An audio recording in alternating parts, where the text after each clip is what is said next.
En el nombre de Cristo. Amén. Cuenta la historia de un compositor de música que se hizo bastante famoso. Este hombre, cuando era pequeño, había hecho un juramento a Dios. Y le había dicho esto. Había dicho: Señor, te quiero ofrecer la mejor oración que un niño podría pensar. Señor, hazme un gran compositor de música. Haz que sea famoso en todo el mundo, querido Dios. Que después de morir la gente diga mi nombre por la música que escribí. Y a cambio yo te doy mi castidad, te doy mi trabajo y te doy mi más profunda humildad cada hora de mi vida y ayudaré a mis prójimos todo lo que pueda. Amén y amén.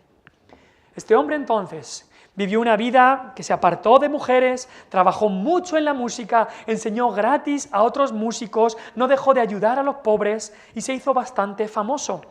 Y él pensaba, bueno, yo he hecho mi parte y parece que Dios está cumpliendo con su parte del trato. Pero de repente, otro compositor más joven apareció. Y al contrario que él, este otro músico era un sinvergüenza. Era un inmoral, un atrevido, un adúltero, un blasfemo, pero tenía un talento para la música como nunca antes se había visto. Y solo Dios podía haberle dado ese talento. Y este compositor más mayor decía, ¿cómo puede ser? ¿Cómo puede ser? Este otro músico más joven estaba haciendo que este otro compositor religioso perdiera su prestigio. Al final este compositor más mayor, resentido, enojado y amargado, levantó los ojos a Dios y le dijo, Dios, desde ahora tú y yo somos enemigos. Desde ahora en adelante tú y yo somos enemigos. No has cumplido con tu parte del trato. Y así que este compositor, dice la historia, que dedicó el resto de su vida en intentar destruir y hacer la vida imposible al otro músico más joven. Y ahí tenemos, ¿no?, la historia de los dos hermanos que hemos leído en esta historia. Los dos estaban perdidos. Los dos estaban perdidos. Uno perdido en los pecados escandalosos y otro perdido en su pecado orgulloso.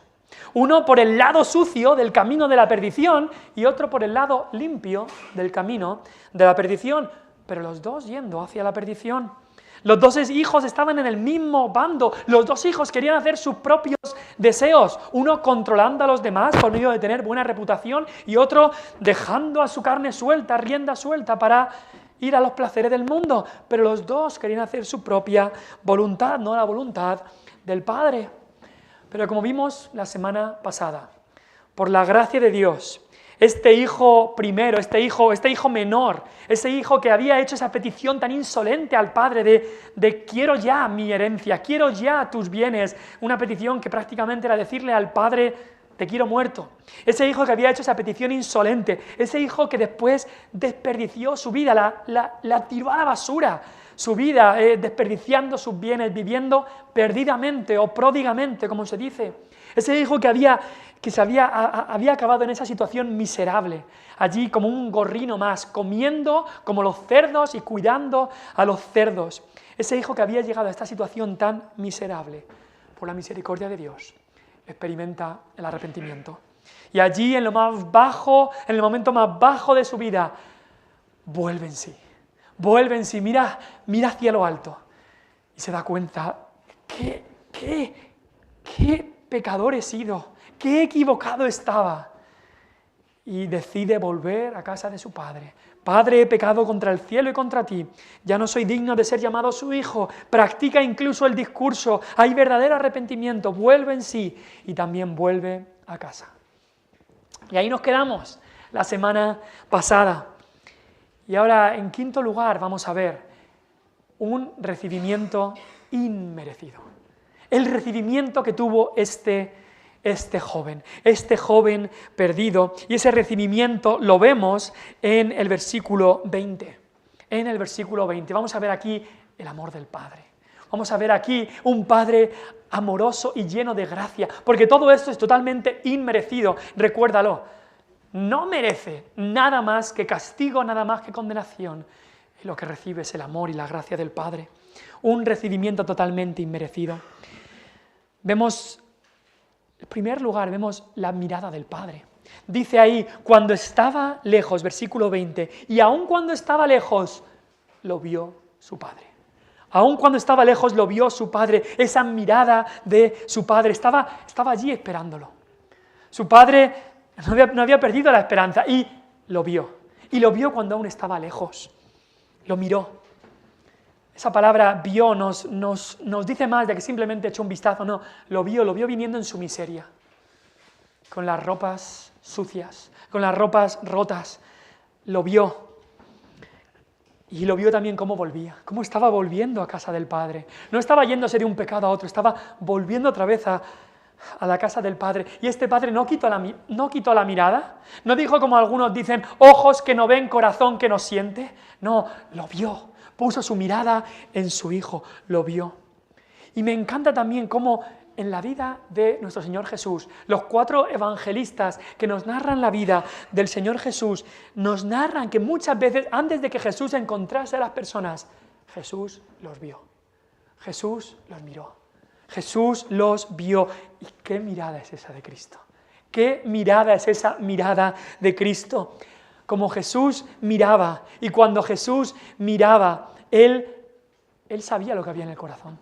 Tú y yo miramos y no vemos el corazón, pero Dios mira el corazón y Jesús sabía lo que había en el corazón. Antes de llamar a sus discípulos para que le siguieran, dice que los vio allí en la barca y les dijo, sígueme. Antes de sanar a la suegra de Pedro, la vio como estaba y después la sanó. Pero más que nada esa mirada de Cristo es una mirada de compasión. Es una mirada de compasión porque cuando nos ve en nuestra situación miserable. Y por eso también dice que cuando Cristo vio a las multitudes, sintió compasión por ellas. Tenía compasión de ellas. Y aquí vemos entonces no solamente la mirada del Padre, sino que un poco más vemos el corazón del Padre. Porque dice el versículo 20 que lo vio su Padre y fue movido a misericordia. Hubo algo en el corazón del Padre que se comenzó a mover, que se removió el corazón del Padre, fue movido. No podía dejar a su Hijo en la situación en la que estaba. Fue movido el corazón del Padre a mostrar misericordia. Podría haber actuado con justicia, y la justicia hubiera sido hacerle pagar por la deshonra que había traído, hacerle pagar por el pecado que había hecho, pero en vez de actuar con justicia, decidió actuar con misericordia. Decidió actuar con misericordia. Y así es también el corazón de Cristo, cuando Él es movido a compasión. Es un corazón que ama a los suyos. Hoy lo veíamos en la escuela dominical. Jesús no es alguien que no pueda compadecerse. No, Él vino aquí, Él vivió nuestra miseria, sin pecado, pero vivió nuestra miseria y Él se compadece de los suyos. Él se compadece de todo aquel que viene a Él arrepentido. No ha habido nunca ni una persona en toda la historia, en todo el mundo, que haya venido a Cristo y Cristo lo haya rechazado. Nunca, eso no ha pasado nunca, ni nunca va a pasar. Porque Él dijo, el que a mí viene, no le echo fuera. Él es movido a misericordia cada vez que un pecador viene en su pecado, aunque se haya entregado a los más profundos pecados, como este hermano menor. El corazón de Cristo es movido a misericordia. El Padre decidió que Él pagaría por el castigo que merecía su Hijo. El Padre decidió que Él sería humillado para que su Hijo no fuera castigado. Y eso es lo que hizo Cristo con nosotros. Alguien tenía que pagar. Alguien tenía que pagar por todas las injusticias que nosotros hicimos. Y Cristo las llevó en la cruz del Calvario. Vemos la mirada del Padre y el corazón del Padre. Y vemos también que no solamente se queda ahí. No solamente se queda ahí en casa, no. Nos dice el versículo 20, fue movido a misericordia y eso le llevó a actuar. Vemos la acción del Padre y corrió. Ahora, nosotros quizá no entendemos del todo lo que significa esta palabra, pero esta palabra tiene mucho significado en la cultura judía. ¿Por qué? Porque los hombres judíos no corrían. Eso era algo deshonroso. También podemos entender que no iban con pantalones, iban con túnicas. Y cuando corres, te tienes que levantar la túnica para correr, tienes que enseñar las piernas. Y eso era deshonroso, era algo totalmente deshonroso. Levantarte la túnica y empezar a correr, sí, hombre, y mucho más deshonroso sería hacer esto por un hijo malvado, blasfemo, pecaminoso, perdido. Eso era totalmente deshonroso. Así que cuando los escribas y fariseos, que eran los que le habían acusado a Cristo de que éste come y recibe a pecadores, cuando los escribas y fariseos oirían de que este padre corría, Eso era impensable. Había libros incluso escritos en cuanto a cómo los hombres no debían correr, en cuanto a que era algo deshonroso correr de aquí para allá. Y este padre corrió para encontrarse y para recibir a su hijo. ¿Sabes qué? Así es Cristo. Cristo corre, es urgente para él recibir pecadores. No dice, pues que vengan ellos. No, Jesús va a traerlos. Jesús va y sale corriendo a por ellos, a traerlos al redil, como el pastor que fue diligentemente corriendo a por la oveja perdida, como hemos visto en Lucas 15, como la mujer que no podía esperar, sino que tenía que buscar diligentemente, urgentemente, esa moneda que se le había perdido. Así el Padre corre a recibir al Hijo con esa misericordia y esa gracia. ¿Merecía el Hijo todo esto? No, por supuesto que no. El Hijo lo que merecía era ser desechado. El Hijo lo que merecía es una patada bien dada y fuera de casa. Pero recibió misericordia. Y no solamente la acción del Padre en correr incluso, pero nos dice ahí, y se echó sobre su cuello y le besó. Ahí vemos el abrazo del Padre, incluso con un beso. Estaba siendo totalmente recibido este Hijo, totalmente recibido como Hijo con los derechos, totalmente amado, totalmente aceptado. Y eso es lo que Cristo hace con cualquiera persona que viene a Él arrepentido. Le abraza, le besa, le dice, eres aceptado. ¿Te ha aceptado? ¿Has venido a Cristo y sientes que ahora eres aceptado en Cristo? Eso es lo que dice Efesios 1, versículo 7, o versículo 6, dice, somos aceptos en el amado. Aceptos en el amado. Y eso es lo que ocurre aquí con el Hijo. Es aceptado por el Padre, y eso es lo que vale. Es verdad que luego el otro hermano no le iba a aceptar, pero él había sido aceptado por el Padre, y eso le bastaba. Y entonces el Hijo pues comienza a decir lo que había practicado allí en el estercolero, había practicado lo que iba a decirle y comienza a decir su arrepentimiento, comienza a confesar su pecado, comienza a decir cómo se siente, y comienza esa confesión de pecado, pero no llega hasta el final. Le dice, Padre, versículo 21, he pecado contra el cielo y contra ti, ya no soy digno de ser llamado tu hijo. Sabéis que después iba a decir, hazme como a uno de tus jornaleros, pero el Padre le interrumpe. Y entonces, versículo 22, el Padre habla. Y el Padre le habla a sus siervos de lo que iban a hacer con este Hijo. Ahora, en las palabras del Padre, antes de ver lo que dice el Padre, queremos ver lo que no dice el Padre. Ahora, los escribas y fariseos esperarían que ahora cuando el Padre habla, va a haber el Hijo. Ahora cuando el Padre habla, después de todo este espectáculo, el Padre tiene que decir unas palabras bien dichas a este Hijo por todo lo que ha hecho, ¿no? Pero hay que notar que en las palabras que dice el Padre no dirige ni una sola palabra acerca de la maldad del Hijo. No hay reprensión, no hay bronca, no hay una buena reprimenda por lo que ha hecho, no. Lo único que llena la mente del Padre es la alegría y el gozo por tener de vuelta a su Hijo. Y ya está. Ese es el amor del Padre. Ve a su Hijo arrepentido y no va a decir, pues ahora me vas a oír. Ahora me vas a oír y te voy a recalcar todo lo que has hecho. No. Lo recibe, lo acepta. Ya se hace Cristo con nosotros. Nuestros pecados ya han sido puestos en la cruz del Calvario, ya pagó Él por ellos, no nos lo va a reprochar. Cuando llegues al cielo, lo primero que va a hacer Cristo contigo, ¿sabes qué es? Darte ese abrazo, recibirte como hijo suyo. No va a estar diciéndote todos los pecados que has dicho. No lo va a hacer, porque ya los pagó Él en la cruz. Ya los pagó en la cruz. Así que, si estás aquí y aún no has recibido ese abrazo de Cristo, aún no has venido a Él en arrepentimiento y fe, te digo, ven a Cristo. Este es el tipo de Salvador que quiere recibirte. Él es un Salvador que quiere recibirte. No es uno que está esperando para que cuando vengas te va a echar la bronca.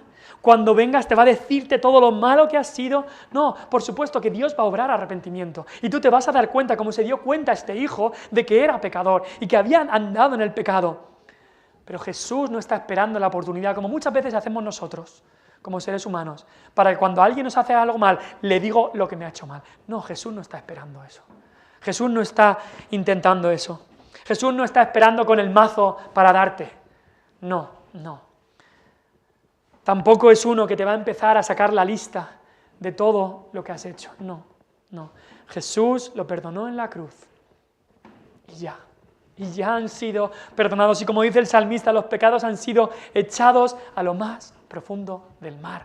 Y de ahí no salen. Jesús no te los va a volver a nombrar, de ahí no salen. Eso es lo que no le dice el Padre. No le saca la lista de lo que había hecho. No le comienza a echar la bronca. Ya lo veía arrepentido. Y el Padre lo que sí que dice es lo que va a hacer con este hijo. Y hay ciertas cosas que va a hacer. Primero, comienza a hablar a los siervos y dice, sacad el mejor vestido. Lo primero era la vestidura. Sacad el mejor vestido y vestidle. Había sido aceptado. Así que no podía seguir vistiendo los harapos con los que venía. No podía seguir oliendo a cerdo como olía a cerdo con esa ropa. No, debía cambiarse ya. Debía cambiarse. ¿Y qué le iban a poner? No dice traed el vestido viejo que tenía antes de irse. No dice traerle una vestidura de siervo. No, lo dice bien claro. Sacad el mejor vestido, lo mejor que hay, lo mejorcito de lo mejorcito, traerlo, que vamos a vestirle con lo mejor que hay. Un vestido limpio, un vestido resplandeciente, que no tenga arrugas, ni manchas, ni cosa semejante. Y eso, cuando lo aplicamos a nuestra salvación en Cristo, ¿no es ese el cuadro? ¿No es eso lo que hace Dios con nosotros? ¿El mejor vestido cuál es? ¿El vestido de un religioso? No. Es el vestido de Cristo. El mejor vestido que hay es la vestidura de la justicia de Cristo. Eso es un cuadro precioso de lo que ocurre cuando un pecador es perdonado y salvado. Recibimos la vestidura de la justicia de Cristo. La mejor, no una buena, no, la mejor que existe. Isaías 61:10 dice, en gran manera me gozaré en el Señor, mi alma se alegrará en mi Dios, porque me vistió con vestiduras de salvación, me rodeó con un manto de justicia. Eso es lo que hablamos en la justificación, cuando Dios declara justo a un pecador, le pone el manto de Cristo, de la justicia de Cristo. Y cuando Dios me mira a mí, ve la vestidura de justicia de su Hijo y dice, te declaro completamente justo. Yo me veo a mí y digo, pero Señor, si yo soy pecador. Pero cuando Dios me mira con la justicia de Cristo y dice, yo te veo completamente justo, porque tienes el mejor vestido, la vestidura de Cristo. Eso es lo que hace el amor del Padre con pecadores perdidos como nosotros. Y no solo eso, le da grande honor. Dice, poned un anillo en su mano. El anillo era una marca de honor, una marca de confianza, de distinción. Le da honor a este hijo malvado, pero arrepentido. También le da una posición, dice, poned calzado en sus pies. Los esclavos, los siervos y aquellos hombres despreciables no llevaban calzado, pero los hijos sí llevaban calzado. Le da la posición y no solamente eso, dice, que empiece la fiesta. Hace una fiesta en su honor. Dice, traed el becerro gordo, matadlo y comamos y hagamos fiesta. Hagamos fiesta. Hay algo que celebrar, hay una celebración aquí. Tenemos que celebrar lo que ha ocurrido. Y no solo eso, sino dice, hay regocijo. Dice, ¿por qué? Porque mi hijo muerto era y ha revivido. Se había perdido y es hallado. Eso es lo que es la salvación. Eso es lo que es la salvación. Estábamos muertos. Y lo dice bien claro. Y el cuadro es bien claro. Estábamos muertos. Tú y yo estábamos muertos como pecadores. Pero Cristo nos da nueva vida. Nosotros no respondíamos. Nosotros estábamos muertos. Un cadáver, tú le puedes hablar a un cadáver, pero no responde. Pero en Cristo tenemos nueva vida. Y no solamente eso, estábamos perdidos, por supuesto. Y Cristo nos encontró. Ahora, cuando todo esto Cristo lo describe en esta parábola, en la mente de los escribas y de los fariseos que estaban ahí, esto era un escándalo total. Si ya era escándalo lo que había hecho el Hijo, que el Padre haga eso, Eso ya es el escándalo que supera todos los escándalos. Ese padre en la mente de los escribas y fariseos era un permisivo. Estaba haciendo algo ridículo. Incluso para ellos estaba desperdiciando. La palabra prodigar significa desperdiciar. El padre era tan pródigo como el hijo, porque el padre estaba desperdiciando todo lo que él tenía. ¿Qué está haciendo este padre? Esto es por demás para los escribas y fariseos. Es ridículo este tipo de amor. ¿Por qué? Porque ellos esperan que haya castigo, que haya una penitencia. Este hijo ahora tiene que hacer penitencia. Tiene que hacer penitencia para ganarse el perdón. Si se quiere ganar el perdón, este hijo, los escribas y fariseos pensaban, tiene que ganárselo a base de obras. Que trabaje por 10 años en casa del padre, a ver si luego es aceptado como hijo. Así piensan los escribas y fariseos. Así piensa también mucha gente que cree en la religión de las obras. Para ganarse el perdón hay que trabajárselo. El Evangelio es completamente en contra de eso. El Evangelio de la pura gracia de Dios dice, no, Dios lo da sin pedir nada a cambio. Dios lo da sin exigir nada a cambio. Dios lo da por pura gracia. Para los fariseos y escribas, este tipo de perdón sin exigir nada a cambio, para ellos no va a hacer ningún bien. Ellos dicen, este hijo lo que necesita son palos, no perdón. Lo que necesita es castigo, no misericordia. Lo que necesita este hijo, para ellos, es trabajar para ganarse el amor del Padre. Para ellos, este tipo de evangelio solo va a producir más libertinaje. Ellos piensan, el hijo va a ir otra vez a la casa del padre y va a estar ahí un rato y después se va a volver a ir al pecado, se va a volver a meter otra vez en el pecado, lo va a volver a hacer. Si sabe que en casa siempre le van a recibir con los brazos abiertos, lo va a volver a hacer. Pero se equivocan. Porque el que viene a Cristo arrepentido y recibe su perdón, la Biblia nos dice que es hecho una nueva criatura. ¿Saben lo que pasa? No solamente recibe el perdón, pero es cambiado, es transformado en una nueva criatura. ¿Y qué pasa con ese hijo, con ese pecador perdido que ha venido a Cristo? Es hecho una nueva criatura. Las cosas viejas pasaron, todas son hechas nuevas. Ellos creen, estos escribas y fariseos creen que la doctrina de la gracia pura incita a que las personas sean licenciosas y libertinos. Ellos dicen, es que si Dios perdona así por gracia y ya está, sin exigir que la persona mejore antes, entonces les va a animar a volver a hacerlo. Pero os pregunto, ¿qué pensáis que hizo el hijo perdonado por pura gracia? ¿Pensáis que se volvió a ir al pecado? No. Este hijo era ahora una nueva criatura. Este hijo se quedó en la fiesta del Padre. Y es que escucha bien esto. Cuando este joven está dentro de la fiesta del Padre, ahora las fiestas del mundo ya no le atraen. Ahora ve lo que hay en la fiesta que el Padre ha hecho en su honor. Las fiestas del mundo no le atraen. Ha sido aceptado, ha recibido su perdón y su compasión, ha sido vestido con el mejor vestido. Esta fiesta en realidad no es tanto por el Hijo, es una fiesta que exalta el amor del Padre. Ahora se quiere quedar ahí en esa fiesta. Las fiestas del mundo ya no le atraen. Ha encontrado algo infinitamente superior. La música santa en casa del Padre es infinitamente superior a la música y bailes sensuales que él tenía en el mundo. El becerro gordo que el Padre ha preparado para él es infinitamente superior a las algarrobas asquerosas que estaba comiendo en el estercolero con los cerdos.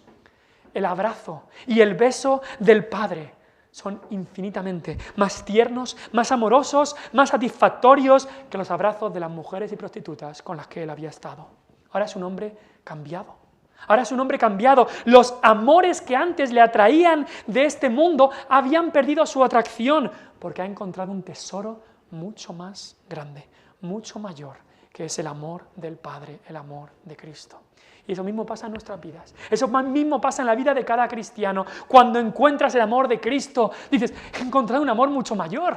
Los otros amores van perdiendo su valor porque has encontrado un tesoro por el que merece la pena venderlo todo y entregarse por completo a ese tesoro que es el amor de Cristo. Por eso el Evangelio de la gracia no provoca libertinaje, sino que el Evangelio de la gracia verdadera, cuando una persona lo entiende y lo recibe, provoca una vida de piedad.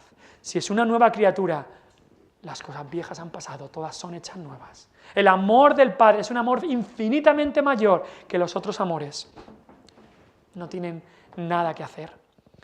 Ese es el amor de nuestro Padre. Pero no solamente ese es el amor del Padre, ese es el recibimiento que este hijo recibió.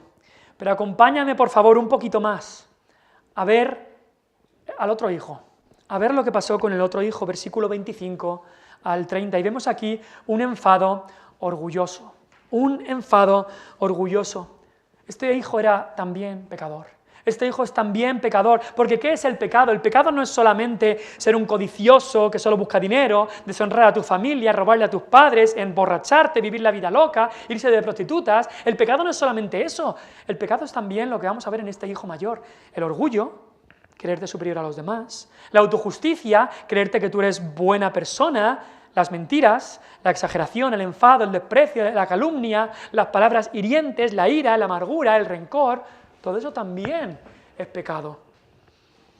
El pecado no solamente consiste en romper las normas, pero también el pecado consiste en ponernos en el lugar de Dios como Señor y Salvador de nuestras vidas. Eso es romper el primer mandamiento. No tendrás dioses ajenos delante de mí. Cuando tú te pones como Dios en tu vida, estás también rompiendo la ley de Dios. Cuando pensamos en el hermano mayor ahora, en estos minutos que pensaremos en el hermano mayor, no solo debemos pensar, y vamos a pensar en aquellos que están perdidos, como estábamos quizás nosotros, en aquellos que son religiosos perdidos, pero también, desgraciadamente, muchas veces estas actitudes del hermano mayor nos persiguen. Incluso a cristianos regenerados, cristianos renacidos, nos siguen persiguiendo estas actitudes del hermano mayor. Lo primero que vemos en este hermano mayor, en este enfado orgulloso, es que hay resentimiento y amargura. Cuando llega, nos dice que se enojó. Entonces se enojó y no quería entrar. Cuando vuelve el hijo pródigo, porque él estaba en el campo cuando todo esto pasa, así que él llega, escucha música y danzas, ve o escucha alegría y no quiere descubrirlo por sí mismo lo que es. Pregunta a un criado y el criado le cuenta lo que ha pasado. Tu hermano ha venido y tu padre le ha hecho matar el becerro gordo por haberle recibido bueno y sano. Y la respuesta es ¿qué? En el corazón la respuesta es ¿qué? ¿Que le ha recibido? ¿Que ha matado el becerro gordo? ¿Que ha hecho fiesta? ¿Que ha hecho fiesta por haber recibido al hijo así? Esto le destroza. Esto le descoloca todo al hijo mayor y se enoja. ¿Sabes lo que pasa con aquellos hermanos mayores o aquellos que viven una vida religiosa o moral para ganarse el favor de Dios? Que en cuanto las cosas no van como quieren, en cuanto Dios no cumple con su parte del trato, se llenan de enojo, rencor y amargura. Comienza a haber un rencor, un enojo, porque ellos querían controlar su vida a través de cumplir con las normas, querían controlar a Dios a través de cumplir con las normas. Y creían entonces que Dios le debe prosperidad en la salud, en el amor, en lo económico, o por la buena vida que llevan merecen reputación buena. Y cuando algo ocurre que no es como ellos piensan, cuando no lo tienen, entonces se enfurecen contra Dios, como este compositor que hemos visto al principio. Dios, tú y yo somos enemigos. Dicen, no es justo, no es justo. Ellos creen ya, Dios no es justo, yo he dado tanto para Dios, y Dios me da tan poco. Y comienzan a mirar a otros y dicen, y a este, mira lo que le das. Y hay enojo, resentimiento y amargura. Y no solamente ese enojo es contra las personas, contra el padre en este caso, o contra su hermano. Al final el enojo es contra Dios. No están de acuerdo con lo que hace Dios. La siguiente cosa que vemos en este hermano es un sentimiento de superioridad. Nos dice, no quería entrar. Yo no voy a entrar allí. Yo no voy a entrar, dice. Se siente superior a los demás. Cuando le habla a su padre, incluso en el versículo 30, le dice, cuando vino tu hijo. Ese tu hijo, dice. Era también su hermano. No, pero dice tu hijo. Muchas veces con la forma en la que hablamos también reflejamos nuestro corazón. Tu hijo. No es mi hermano, es tu hijo. se siente orgulloso, se siente por encima, se siente superior moralmente a toda esta situación. Superior moralmente, por supuesto, a su hermano, que era un sinvergüenza, inmoral, pero también superior moralmente a su padre. A su padre. Y así se sienten muchas personas religiosas sin Cristo. Se sienten moralmente superiores a los demás, pero también incluso moralmente superiores a Dios. Y por eso, como se sentía superior moralmente, no podía perdonar. No podía perdonar. ¿Sabes qué? El perdón es prácticamente imposible si te sientes superior moralmente a la persona a la que tienes que perdonar. Si te sientes superior moralmente, no la vas a perdonar. ¿Por qué? Porque tú estás por arriba. El perdón verdadero nunca saldrá de un corazón que se siente superior.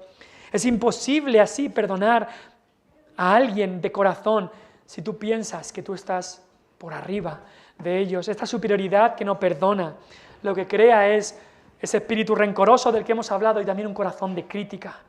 Un corazón de crítica. Así que este sentimiento de superioridad decía, no quiero entrar, no voy a perdonar. Ahora, en tercer lugar, vemos en este hijo mayor un servilismo interesado o un servicio interesado. Servilismo es una tendencia a servir para simplemente agradar a la gente, pero lo vemos que es interesado.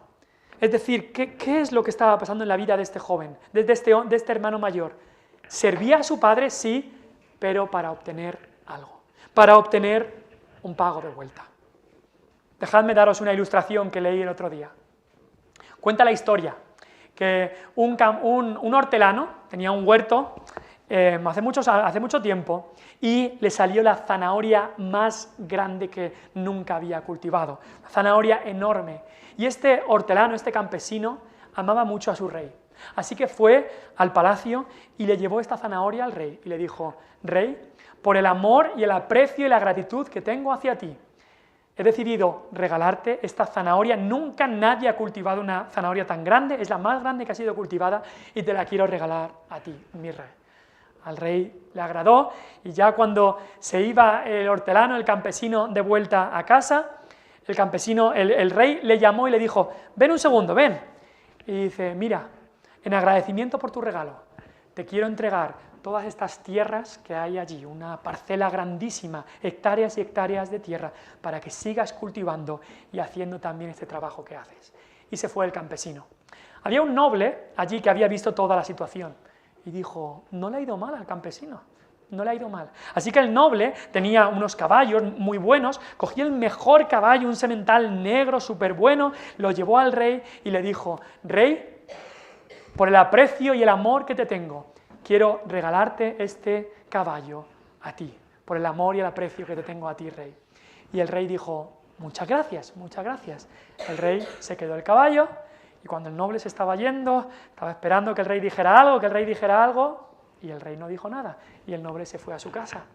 Unos días después el noble habló con el rey y le dijo, espérate, yo no he entendido por qué al campesino, cuando te dio la zanahoria, que tampoco vale mucho una zanahoria, le diste tantas tierras y a mí que te he dado el caballo, no me has dado nada. Y el rey dijo estas palabras, sí, el hortelano, el campesino, me dio a mí la zanahoria, tú el caballo te lo has dado a ti mismo. Piensa bien en eso.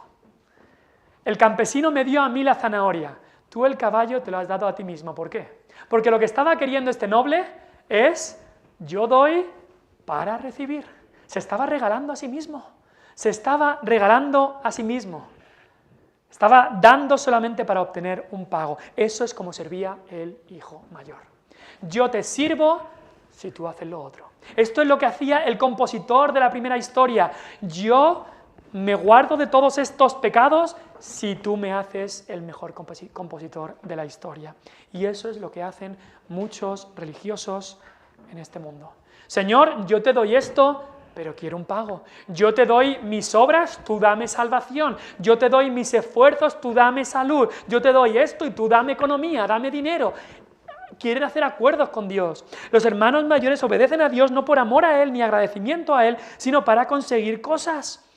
Ayudan a su prójimo, no porque amen a su prójimo y estén sinceramente interesados en el bienestar de su prójimo, sino porque se aman a sí mismos y aman la reputación que ganarán al ayudar al prójimo. Eso es lo que aman. Eso es lo que aman. Es un servicio interesado. Interesado. Y cuidado, porque incluso como creyentes es fácil caer en esto. Es fácil que este espíritu del hermano mayor incluso nos ataque a nosotros, los que ya hemos sido salvados por la gracia de Cristo. He escuchado historias de personas que habían entregado, creyentes, que habían entregado su vida a servir a Dios en algún ministerio por muchos años, hacen grandes esfuerzos y de repente a mediana edad le diagnostican un cáncer terminal. ¿Y saben lo que piensan? Señor, yo no me merecía esto. Señor, yo te he servido fielmente tanto tiempo y justo ahora me haces esto. Y la respuesta del Señor es que has estado sirviendo para que te dé salud. ¿A quién le estabas dando tú ese regalo? ¿Te lo estabas regalando a ti mismo o se lo estabas dando a Dios? Yo como pastor puedo ser tentado también, o un pastor puede ser tentado también a eso. Señor, toda la semana estudiando y luego quizá hay o críticas, o hay desánimo, o hay sermones muy largos, no le ha gustado lo otro. Y Dios dice, pero espérate, el servicio, ¿a quién se lo has dado? ¿Te lo das a ti mismo para tú obtener reputación o se lo has dado a Dios? Una mujer se puede pasar 6 horas preparando comidas para una actividad de la iglesia y luego nadie le da las gracias, nadie le dice lo bueno que está y va a casa y dice, ya no vuelvo a hacer nunca más esto, no vale la pena. Y Dios dice, pero ¿a quién se lo estabas dando? ¿Te lo estabas dando a ti mismo o se lo estabas dando a Dios? Cuidado con el servicio interesado. Yo sirvo, pero yo quiero reputación, o yo quiero que me den las gracias, o yo quiero que Dios me ponga en un sitio elevado, o yo quiero... Cuidado, ¿cómo nos dio Cristo? ¿Cómo se dio Cristo a nosotros? Sin esperar nada a cambio. Porque si hubiera esperado a que nosotros diéramos algo a cambio, nunca hubiéramos sido salvos. De gracia recibisteis, dad de gracia, dad de gracia. Luego vemos también en el hijo mayor, vemos la autojusticia, y esto es la gran característica de alguien que confía en una religión de buenas obras. Le dice a su padre, yo no te he desobedecido jamás, jamás, jamás. Le dice eso en el versículo 29, no habiéndote desobedecido jamás. Yo no soy pecador. Yo no necesito arrepentimiento, dice este hijo. Yo no te he desobedecido nunca. Este hijo se pensaba que era de las 99 ovejas perfectas, que nunca se había perdido, nunca ha pecado. Además, quizá en su juicio dice, claro, si se compara con otros, hay gente que llega a pensar, yo no he pecado nunca. Pero luego, si algunos de ellos tienen más discernimiento, dicen, bueno, yo sí peco, pero no peco como los otros, soy mucho mejor persona que los demás. Y su juicio se basaba en compararse con los demás. Y se comparaba quizá con su hermano, en lo bueno que era él en comparación con su hermano menor. Pero al final él había pecado también en los mismos pecados. Su hermano quizá había pecado en esos hechos físicamente, él habría pecado en su mente. La autojusticia es el mayor de los pecados. La autojusticia, el creerse justo delante de Dios, es el mayor de los pecados. Y si estás aquí y tú crees que no necesitas arrepentimiento, estás en el lugar más peligroso que se puede estar. Si tú crees, yo no necesito arrepentimiento, quizá lo piensas y dices, pero ¿de qué me voy a arrepentir yo? Que se arrepienta el ladrón del pueblo, que se arrepientan los políticos corruptos que tenemos, que se arrepienta este, que se arrepienta el otro, pero arrepentirme yo, ¿de qué me voy a arrepentir?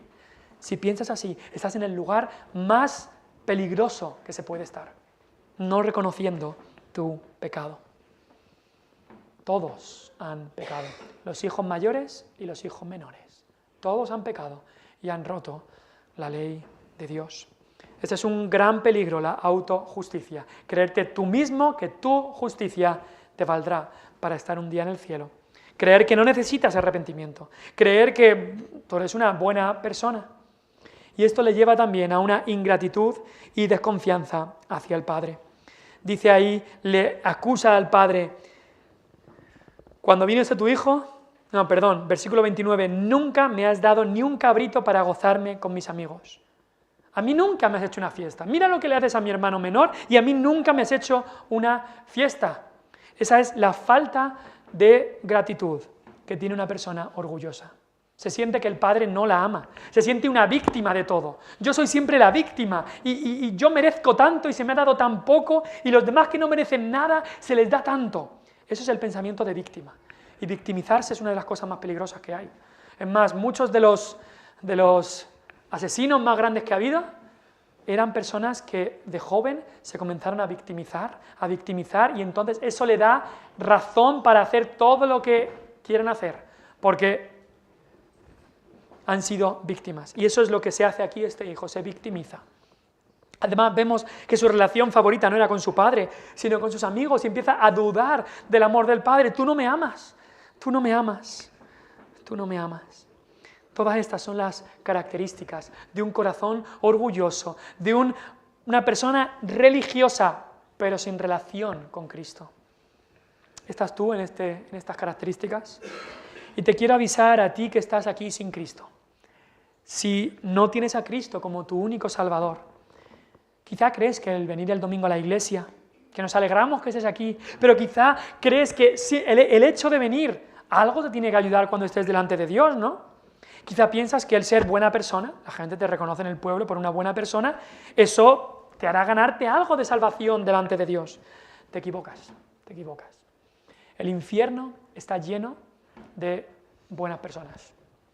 El infierno está lleno de hijos mayores como este, llenísimo, llenísimo de hijos mayores, personas que nunca deshonraron públicamente a sus padres, personas que siempre fueron fieles a su mujer o a su marido, personas que nunca se irían con prostitutas, personas que nunca se emborracharon, personas que no despilfarraban el dinero ni le robaban a otros, personas responsables en el trabajo, personas esforzadas, personas que nunca blasfemaron el nombre de Dios.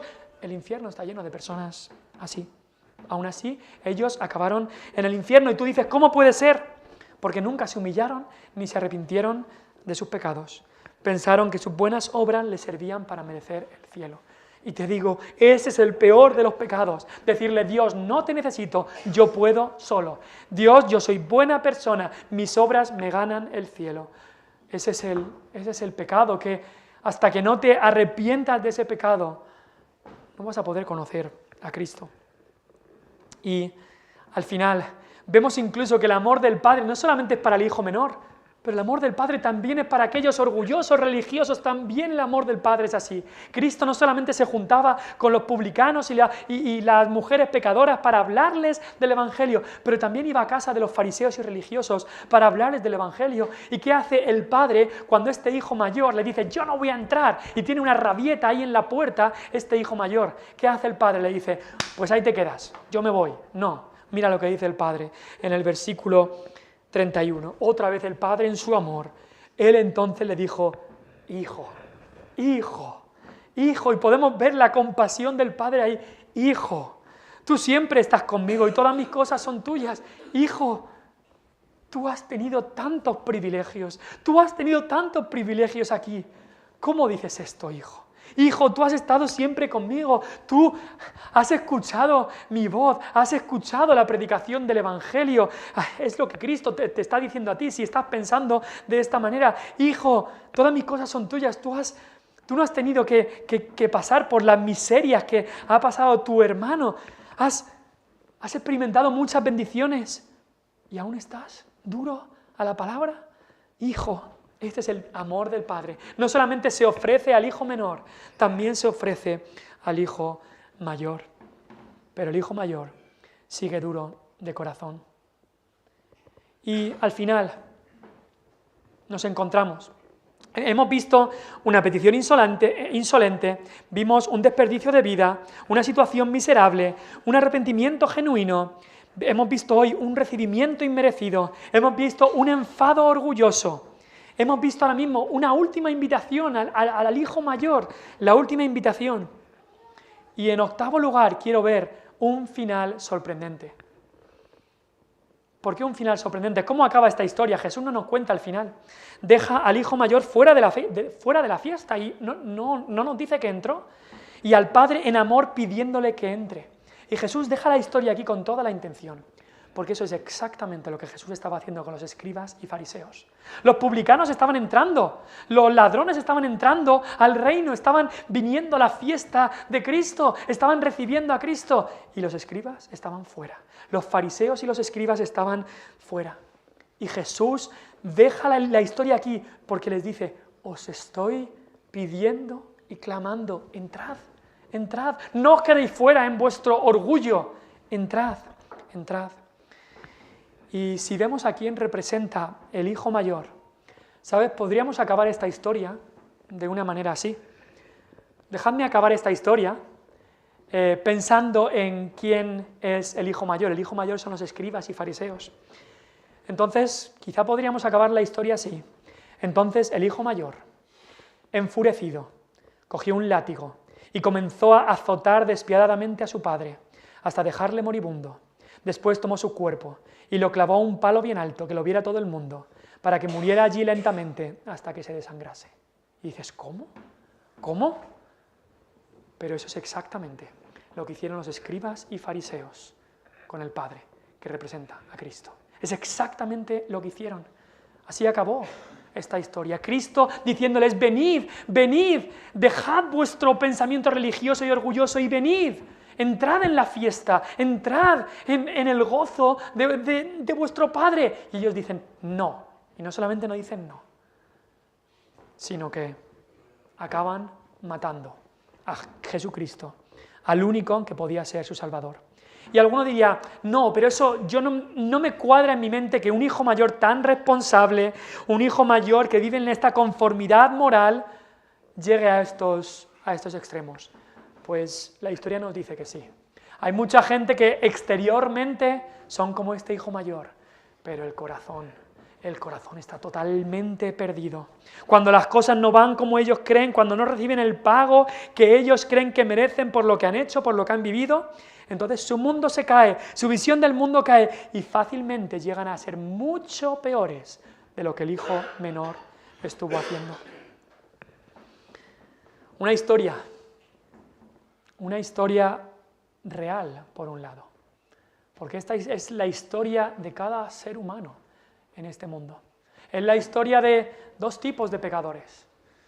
A veces estamos en uno o en el otro, a veces incluso se mezcla, pero así van. La mayoría de las personas en este mundo van o por un lado o por el otro. O por el lado de religioso, conformidad moral, yo cumplo las normas para merecerme el cielo, o por el lado de le doy rienda suelta a mi carne, me entrego a los placeres y ya está. Pero van por los dos lados, pero van por el camino a la perdición. Solamente es a través del arrepentimiento y de entrar al banquete del Padre que puedes tener perdón. Y el perdón está en Cristo, a quien representa este Padre amoroso. Cristo es el que recibe, como empezaba este texto, este hombre recibe a los pecadores y come con ellos. ¿Y sabes qué? Solo recibe a los pecadores. ¿Sabes eso? Cristo solo recibe a los pecadores. Hasta que tú te des cuenta que eres pecador, no te va a recibir, ni va a comer contigo. Y por eso se quedó el escriba y fariseo fuera, porque no reconocía que era pecador. Este hombre, este Cristo, este Salvador, este Dios en la carne, recibe a los pecadores y con ellos come. ¿Vas a venir? Por favor, piensa en estas cosas. Cada persona que está aquí, si aún no estás en Cristo, estás en el camino a la perdición, quizá por el lado limpio o por el lado sucio, pero estás en el camino a la perdición. No salgas hoy de aquí. No salgas hoy de aquí sin arreglar cuentas con Dios. Y no arreglarás cuentas por tú hacer algo, sino que arreglarás cuentas por simplemente venir. Venir al Padre, venir al banquete, venir arrepentido a Jesús. Vamos a orar. Padre Celestial, gracias por tu palabra.